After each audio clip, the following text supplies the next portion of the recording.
Messi the god, the goat, the great. நேத்தெல்லாம் முடிஞ்சிருச்சு. Ronaldo video போட்டு ஆஹா நாளைக்கு மெஸ்ஸியும் வந்து அவுட் ஆஃப் த வேர்ல்ட் கப்புன்னு வீடியோ போடணுமான்ட்டு பார்த்துட்டு இருக்கேன். ஆல்மோஸ்ட் 60th மினிட் வரையும் 2 கோல் அடிச்சிட்டாங்க ஈஜிப்ட். 2 கோல் வந்து கம்பேக் பண்ணுறதுலாம், அதுவும் ஒரு வேர்ல்ட் கப் மாதிரி ஒரு ப்ரெஷர் இதில் வந்து எப்படி பண்ண முடியும் அப்படின்ட்டு இருக்கேன். மெஸ்ஸி வந்து அந்த பெனால்ட்டி வேறு மிஸ்ஸு, அந்த ஒரு ஸ்ட்ரெஸ்ஸு மெஸ்ஸிக்கு தெரியுது. அண்ட் வந்து ஈஜிப்டும் ஃபுல்லாக டிஃபெண்டரையும் பின்னாடி எடுத்துகிட்டு போயிட்டானுங்க. கேப்பே இல்லை. இவங்களும் எவ்வளோ ட்ரை பண்ணாங்க, முடியவே இல்லை. அப்போ இருக்கும்போது ஒரு அசிஸ்ட், எப்பா சரியான அசிஸ்ட். அப்படியே போகுது. அது அங்கே இங்கெல்லாம் போல, நேராக ரொமேரோ தலை மேலேயே போய் ரொமேரோ அசைய கூட தேவை, இப்படி பண்ணால் போதுன்ற மாதிரி ஒரு ஹெட்டர், ஒரு பெஸ்ட்டு அசிஸ்ட்டு. அதுக்கப்புறம் அந்த 83rd மினிட் ஒரு கோல். அதுக்கு முன்னாடி இன்னொன்று ஒரு அசிஸ்ட் மார்டினஸ்க்கு.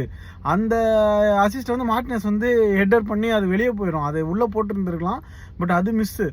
அதுக்கப்புறம் ஒரு கோல். எப்பா கோட்டுனா மெஸ்ஸி தான். அப்படியே மிஸ் பண்ணுறாங்க, எல்லாரும் அடிக்க ட்ரை பண்ணுறாங்க, ரொமேரோ மிஸ் பண்ணுறாரு.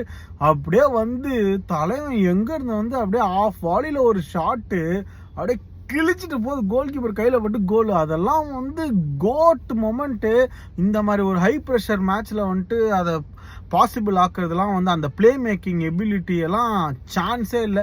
இந்த ஒரு பிளே மேக்கிங் எபிலிட்டி இல்லாதனால தான் எனக்கு தெரிஞ்சு போர்ச்சுகல் வந்துட்டு வெளியே போயிட்டாங்க. அதுக்கப்புறம் 3rd கோல் வந்துட்டு ஒரு கவுண்டர் அட்டாக்ல வந்துட்டு சூப்பராக அடிச்சிட்டான் வந்துட்டு. ஐ மீன் எண்டோ ஃபெர்னாண்டஸ் வந்து ஒரு செம header, I mean top corner. Best match நான் பார்த்ததுலேயே இதுதான் வேர்ல்டு கப்பில். நீங்கள் இந்த மேட்சை பற்றி என்ன நினைக்கிறீங்க, அந்த மூமெண்ட் எப்படி இருந்துச்சுன்றதை கமெண்ட்டில் சொல்லுங்கள். மறக்காமல் நம்ம பேஜை ஃபாலோ பண்ணிக்கோங்க.